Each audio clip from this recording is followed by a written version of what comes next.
Civil defense officials are urging you to take cover. Please stay indoors with your windows closed.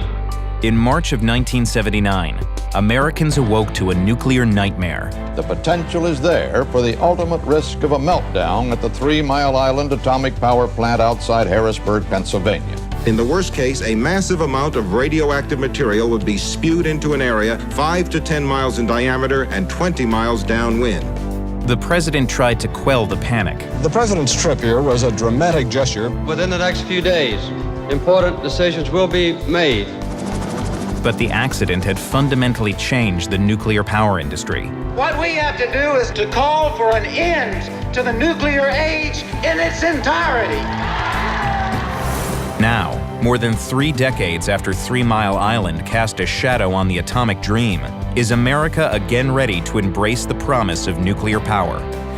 Well, if we don't have nuclear, it's going to be a much hotter planet.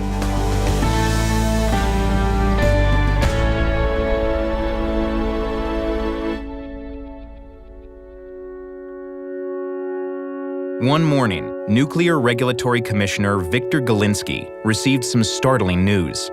Mysteriously high radiation and pressure readings were coming from a new nuclear reactor at 3 Mile Island. The technical experts tell you there's got to be something wrong with the meters. Got to be not working properly. Well, it turned out the meters were right.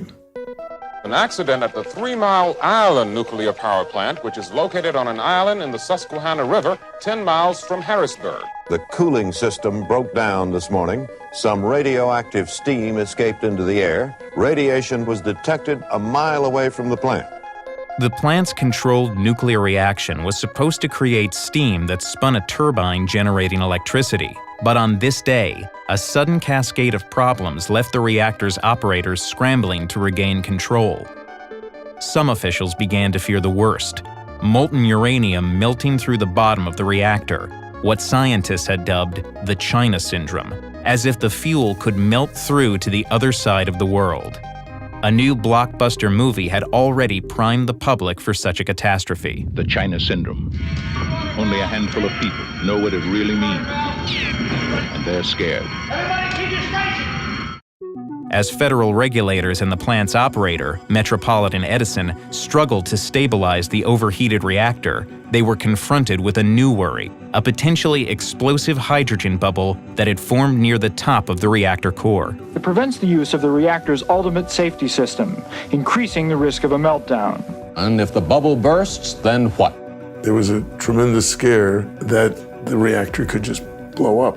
The simplest solution: having a man open the valve to release the trapped gas, is impossible. Heat and radioactivity would kill anyone making that attempt. Galinsky still can't believe one of the ideas floated. It was suggested, to my amazement and horror, that we send in terminal cancer patients. I remember the very distinct feeling that senior people are giving you advice that which, if you took, would send you right off the cliff. The idea of the men in white lab coats were supposed to know, and they're standing there scratching their heads. That, I think, shook the public. I don't know why we need to tell you each and everything that we do. It's a lot worse than what they're telling us. Typical lies. They ought to close all those nuclear power plants down. They've heard so much contradictory technical jargon from officials that the first casualty of this accident may have been trust. On the third day, high radiation readings off a controlled release of gases from the plant caused the governor to call for an evacuation of pregnant women and children. I am advising those who may be particularly susceptible to the effects of any radiation to leave the area within a 5-mile radius of the 3 Mile Island facility. 3 Mile Island was not the future that was envisioned when nuclear power emerged decades earlier as an alternative to coal-fired electricity. Here before us is a tremendous potential. Let's think for a moment about the possibilities of the future. Tomorrowland, promise of things to come. Here with my right hand, I give you the magic fire of the atom. Here, in fact, is the answer to a dream as old as man himself, a giant of limitless power at man's command. The complex of images around nuclear power is quite unique. There's nothing outside religious imagery that is so strong, so pervasive, and involves so many hooks. Nuclear energy isn't waiting to help people everywhere in some brave new world of the future. The peaceful atom is here now. Nuclear scientists had all kinds of visions of the new society. Energy would be practically free. We'd have nuclear-powered flying cars. The deserts would be conquered. We'd build cities in the Arctic wastes. It was an explosion of wonderful ideas about how things could be improved. All of this had been part of a concerted effort following World War II to dull the image of the atom as a tool for war. Yes, this is atomic energy at work, not as a force for evil, but as a force for good. Just think of all the things that could be done.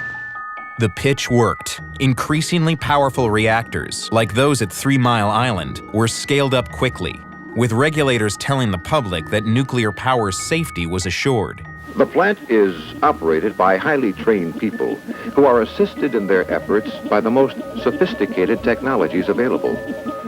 They really believed that major accidents were essentially impossible.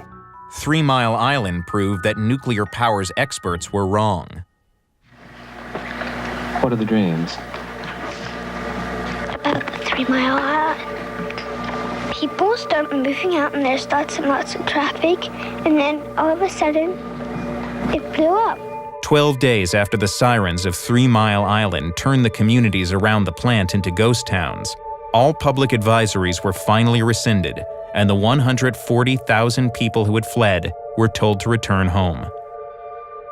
It was only realized how severe it was 5 years later when they opened up the reactor and discovered half the fuel had melted, which went way beyond anything that anyone imagined before.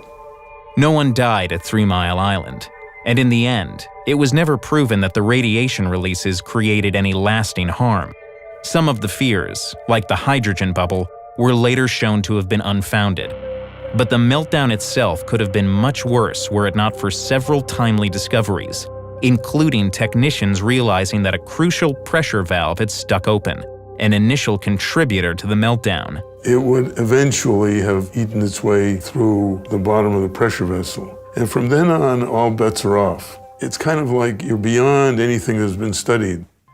The image of the disaster would continue to linger in the 70 nuclear reactors that already dotted the landscape. Not all the promotion in the world can erase memories of central Pennsylvania as the place where the worst fear of modern man almost came to pass. There was an anti-nuclear movement before 3 Mile Island, but now it has a new following. The cleanup after the accident took more than a decade and cost almost $1 billion. And despite a host of reforms to shore up nuclear safety, the lesson to many seemed clear. Nuclear power is dead as an industry in the United States. It died at 3 Mile Island. 3 Mile Island looks so long ago to millennials. It's sort of something that your parents talk about and worry about. And I remember the Saturday Night Live skit where Jimmy Carter goes into the reactor to try to save it. Mr. President, you're glowing. Don't touch me. I'm a nuclear engineer and I'm pretty worried right now. And turns into this gigantic, radiated man. This experience has not changed my commitment to nuclear power. And it all seems sort of exaggerated. One government study estimated in such an event, 45,000 would be killed, 250,000 injured. If it would have melted down, it would have probably have wiped out the entire eastern seaboard. It all just sort of seemed way blown out of proportion. This fear-mongering... Michael Schellenberger is among a new wave of environmentalists who began to gain prominence over the last decade. Their views, recently featured in the film Pandora's Promise, are strikingly different from the types that led the news in 1979. But I think it's fair to say that the concerns that young environmentalists have are overwhelmingly around living in a hotter world, and that those pretty seriously outweigh their concerns around nuclear. The idea that you can power a world of 9 billion people, all of whom are going to live energy-rich lives on just solar and wind, is a delusion. And it's a dangerous delusion. In 2010, support widened for nuclear power.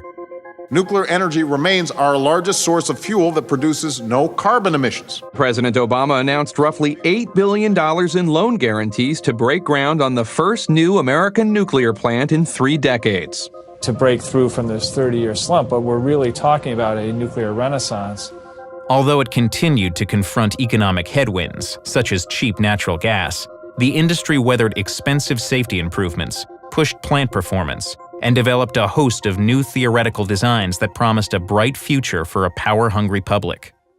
Then, in 2011,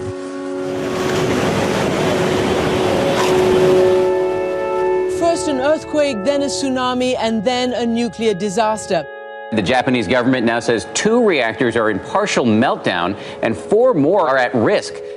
Galinsky had been raising concerns about nuclear power since 3 Mile Island, and the disaster at Fukushima, which culminated in a series of hydrogen explosions, 3 simultaneous reactor meltdowns, and a substantial release of radiation, heightened that unease. Chernobyl was pretty much dismissed here because it was not U.S. technology. Then you get to Fukushima, it is U.S. technology, and that's a big problem. It's triple 3 Mile Island squared. Before the meltdown in Japan, American support for nuclear power as an alternative to fossil fuels had reached a new high. But that support appears to be evaporating quickly. Fukushima showed that when radiation gets out, you may have a certain amount of land that's off limit effectively forever. And the economic impact is enormous. Nuclear energy is still confronting the same issues that have dogged it for decades, from investment capital to worries about nuclear waste. But scientists continue to push boundaries in search for new ways to deal with our constantly growing energy needs. Thorium is a naturally occurring nuclear fuel. It's so energy dense that you can hold a lifetime supply of thorium energy in the palm of your hand. In a normal nuclear reactor, you take an atom and then split it. What they're going to do here is taking pairs of atoms and then forcing or fusing them together. There is no good source of energy. The only thing that's worse than not having nuclear energy or coal-fired energy is not having energy at all. You have to step back. It is the first major new energy source since fire. It is an impressive thing. The question is it good enough? Do we need it now? And do we want this technology?